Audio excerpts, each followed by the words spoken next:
Hello everyone, this is Crota giving you a shoutcast and game one in a series between Empire Kaz and MYM Mondragon here on Metalopolis. We have Mondragon spawning as the red Zerg player on the south side of the map at the 6 o'clock position. Meanwhile, Empire Kaz spawning on the north side of the map as the blue Terran.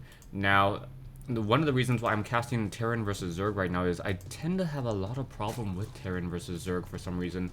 And Zerg does have a lot of things going for it. I do believe that it is a little bit of a difficult race to play. There is a lot to keep track of, but then again, that's also true for many of the other races. I think Terran is just very intuitive. Same thing with Protoss. Both are very intuitive races. Zerg, on the other hand, you have to keep track of larva count. You have to keep track of, making sure that you spawn larva, when to place spawn larva down, when to use creep tumors, knowing your economy, and knowing just how many minerals you can dump out all of a sudden. So mineral dumping is very easy for for Zerg and for Protoss. Protoss having gateways and being able to warp in a lot of units all of a sudden. Meanwhile, Zerg being, as long as you stay on top of your macro and have a lot of larva, it's very, very easy to just dump out a lot of units as well. We now see Mondragon moving out with the one drone. He will be scouting out and he will quickly find out that his opponent is cross spawn. And this is probably the best possible spawning locations on Metalopolis for a Zerg player, as the Zerg player should be able to set up a hatchery with absolutely no issue at all. And now knowing that Marines and Marauders are going to have a very, very difficult time trying to do any serious early rush. So Kaz most likely just going to set up a barracks here. He does not have a refinery yet, so I am surprised. He may be trying to go for a command center after barracks, and if he does go for this, it should work out pretty well, just because his opponent, it doesn't look like he's going to be trying to do any banelings early on, and now getting that spawning pool and an extractor up as well. So one SCV now on the way down, setting up a supply depot on the low ground.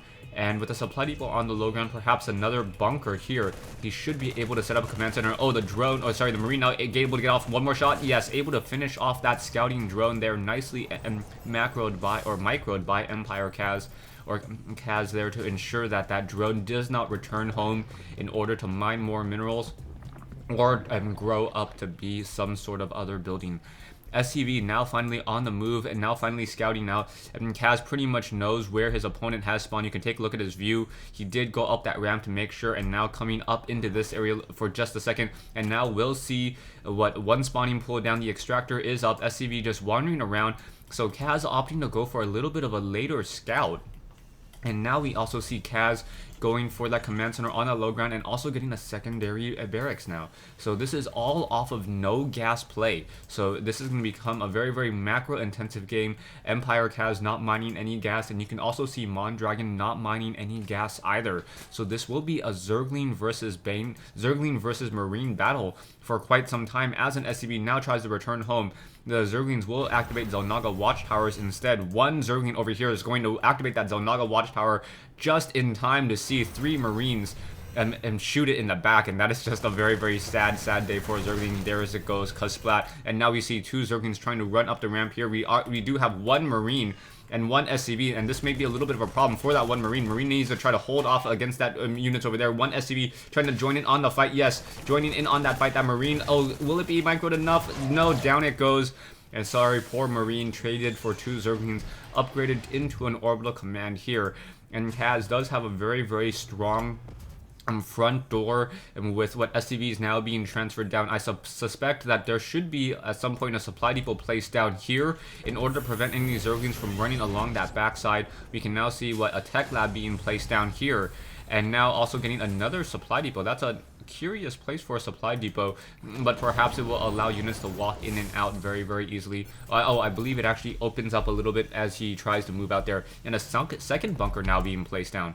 We now finally have 1 refinery already up for Kaz, a second refinery coming into play. Taking a look at the harvester count, 29 drones versus 26 SCVs, but obviously those double mules coming in from Kaz is going to give him a very, very strong economic advantage. 1,100, 1,300 minerals And a lot of players say that mules are pretty imba. The reason why Kaz is able to call down double mules is because he absolutely has no tech at this time, no factory down, compared to already teching the tier 2 by Mondragon. And Mondragon already has also just trained up a lot of drones as well. As soon as those drones are permanently in play, unless they try to grow up into a building, while these mules will be diminishing in just a minute as well. So it's a kind of a balancing act between the Terran player not being able to power drone or power SCV nearly as quickly, especially with the addition of spawn larva. Back over here, one Zergling, one Overlord, making sure that there are no drops in play. I really like Mondragon's spread on his units in the map right now. It just offers so much sight into the base, and now we see a tech into a Roach Warren and a Baneling nest. So Roaches with movement speed upgrade most likely coming in from Mondragon. We should also be getting a Hydralisk Den, as Roach Hydra very strong. We already see Burrow being researched. And now we should be able to get the Glial Reconstitution up in just a moment as well. Marines now on the move. The Marines do not have Stim Pack. They do not have Combat Shield, but a mass Marine army on the move and being very careful. Oh, Kaz now moving out with these Marines. We do see that there is a Baneling nest about done, so those Banelings are going to be able to deal a lot of damage. There is one Overlord now trying to fly in. Perhaps we'll be able to gain some sight. Two supply depots back over here. Perhaps a supply depot should also be placed down here as well, and the tech now being hidden in the back of Kaz's base. And taking a look at this, it looks as though, yes, it is going to be mass Marines with Marauders, and then perhaps some Metavacs as well in order to offer some additional support. Zerglings now just being positioned all over the place, and Mondragon has a very, very decent amount of sight information onto exactly what is going to be happening. Marines and Marauders now on the move, and quickly losing that one Zergling there. We can now see those Marines and Marauders now moving up onto that high ground. Zerglings are here. Mondragon looks like he wants to set up a hatchery, and this is not going to work out well. One Overlord is going to get shot down. A swarm of Zerglings and Banelings already in position. One Spine Crawler in addition to the movement speed upgrades. So if Kaz does not attack, if Kaz tries to attack on creep, those Banelings have the same movement speed as a Marine and a Marauder while Stim, so that is going to be a problem. And those Banelings now trying to run in, and oh, Stim Marines trying to pull back. Zerglings now catching them off guard as well. And wow, this whole entire attack force will get just eaten up by Zerglings and Banelings. Very, very nicely done. Mondragon even able to save up a couple of his Banelings. So yeah, very, very well played there. Trying to fight on creep is very difficult for trying to fight on creep against a Zerg player as Terran is very difficult, as Banelings don't even need that movement speed upgrade, and they simply move almost as quickly as Marines and Marauders. I believe Marines and Marauders have a 3.37 movement speed as opposed to 3.25, so the Marines are only slightly faster, and then they need to turn around and shoot. Otherwise those Banelings can just chase after those Marines once those Marines lose that Stim Pack. Kaz at this point needs to do some drop, but it is always scary to do any drops against a Zerg player, as Mutalisks just eat drop ships alive. They are very, very strong against those Metavacs. Metavacs now only moving at a movement speed of 2.5, so it is very, very rare that a Metavac ever outruns. And now we're going to see a straight elevator drop up onto that high ground. Baneling's now trying to come in, and those Marines going to get caught out of position. Oh, Marines just getting melted away once again. Not looking too good at all. Oh, dropping one Marine at a time, and that was actually a very interesting play, trying to drop a Baneling or drop Marauders just to counteract Banelings, and that was actually a pretty nice play. By dropping a Marauder, he was able to make Mondragon sacrifice 2 to 3 Banelings in order to counteract it, and that was actually a decent trade by Kaz. Taking a look at the losses, though, you can see Empire Kaz has not lost nearly as many minerals or resources as Mondragon, and Empire Kaz also has a stronger economy, so Kaz is just building up a very, very large force, but not attacking with it, trying to use, just trying to do keep honest plays against Mondragon, and trying to keep him from being able to expand or power drone nearly as much. You can see that the harvester count is now in favor of Kaz. Kaz sitting on 68 harvesters compared to 55, so a sheer large amount of SCVs being dumped out by Kaz. Kaz is still training SCVs at this stage in the game, so he will have a very, very strong economy. In addition to that, command center upgrading to a planetary fortress, able to one-shot and take down many banelings. But you can see 19 banelings may be a little bit too much, as those banelings just want to sacrifice themselves in. We now see siege tanks, marines, and marauders once again on the move. Siege tanks already have siege tech, getting the level 1 vehicle upgrades. We are getting the level 1 flyer attack as well, and now finally using scanner sweeps. Now that he has as many harvesters, if not more, compared to Mondragon, in order to try to clean up this creep highway. Level 2 infantry upgrades now coming online. Marauders already 1-1, and now those siege tanks are going to do a very, very slow push out, trying to deal some damage. Are they going to be able to clean up this creep highway is going to be a key question in this battle. So siege tanks already in position, and oh, banelings already coming in. This is going to be very, very bad. Siege tanks now trying to battle back and forth. Banelings already up on that high ground, melting away many of those siege tanks. Mutalisk now coming in, but those banelings have a very, very far walk in order to get any damage in, and now these marines and marauders are going to be able to snipe down some of the key tech, and very, very critical key tech. Marines need to pull back, otherwise they're going to get melted by that acid. And wow, very, very nice pickups there. Perhaps drop down once again onto that low ground, and those marines are going to be able to finish off that Mutalisk. Very, very nice elevator play coming in from Kaz.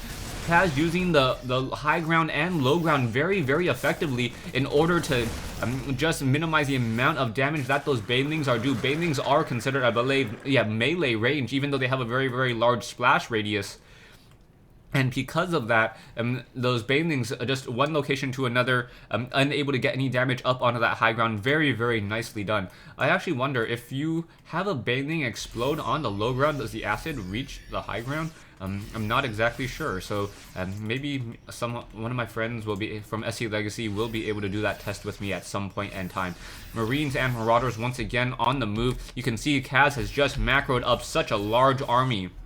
77 harvesters, and he has also lost a lot less. But even though at this stage in the game, 3 bases versus 3 bases, the Zerg player is behind, but you couldn't really tell by that. Taking a look at just the army and the income, it looks like it can go either way. One critical attack could change the game, but Mondragon hasn't done any attacks whatsoever, and that is a bit of a surprise, as he needs to do something in order to engage and try to deal more damage. Taking a look at the units again, 70 drones versus 83. Both players are now getting very, very large armies. Siege tanks, Marines now dropping up onto the high ground. Siege tanks are over here as well. Those siege tanks in position should be able to start splashing away. Mutalisk now coming in, and wow, a lot of damage being dealt across the board. Zerglings, Marauders, Marines on the low ground offering support as well. And now those banelings just simply need to run in, but there is not that many units up here. So that is going to be a problem. The Mutalisk should just try to engage, as there are full medevacs now. Where are those banelings that I saw earlier? The banelings going back onto the low ground. And wow, Mondragon not knowing where the army was. And that was a critical mistake, moving all of those banelings to the low ground. Marines now trying to rush in. The Marines should be able to try to run away, getting a lot of splashing in. And now Mutalisk able to finish off the rest of this attack here. Mondragon now giving chase. All of these medevacs may take a lot of damage now. The medevacs need to be picked apart, otherwise... Oh, not taking down the medevacs, and that was an issue there. Once again, now finally taking down that siege tank. Banelings gonna melt apart all of those Marines, and now 5 Mutalisks are gonna be able to have their way with 3 medevacs. And wow, not giving chase. I'm surprised by that he did not try to chase down those last medevacs there. Once again, Mondragon still losing a little bit more in that engagement. He needs to take up a 3rd base. I do not believe that Mondragon realizes he doesn't know that about this expansion here, and I think that's his issue, that he is not staying up 1 on expansion against Empire Kaz, and Empire Kaz is able to attack, move, dealing a lot of damage. Those siege tanks are upgraded 2-0. Marines are upgraded 2-1, dealing so much damage, especially against those Mutalisks. Those Mutalisks are only upgraded 1-0, I believe. Yeah. Now in comes additional command centers, and now Mondragon just realizing how far behind he really is. Marines now quickly stimming in, getting into that fight there. Marines now trying to engage. Banelings already in position, and those Banelings are going to melt apart some of those supply depots as well, going straight for the Marines. And now perhaps trying to take down this planetary fortress. Planetary fortress is now burning. So, and now with so much of that additional splash damage, the planetary fortress will take some damage, but in comes a Thor as well. So Thor engaging over here. Both sides now trying to base race. Siege tanks not even bothering to siege up with that range of 7, getting within range. And Mondragon says GG. So Empire Kaz beating a Zerg player sheerly off of macro, staying even on bases and getting a lot of Marine and Marauder play. I like how Empire Kaz have constantly used two or three medevacs, elevator dropped them from the high ground and the low ground, and just caused pressure with the smaller forces and was actually able to deal more damage with the smaller force. Thanks for watching, thanks for listening. I hope you guys enjoyed this 1v1 replay between Empire Kaz and MYM Mondragon here on Metalopolis.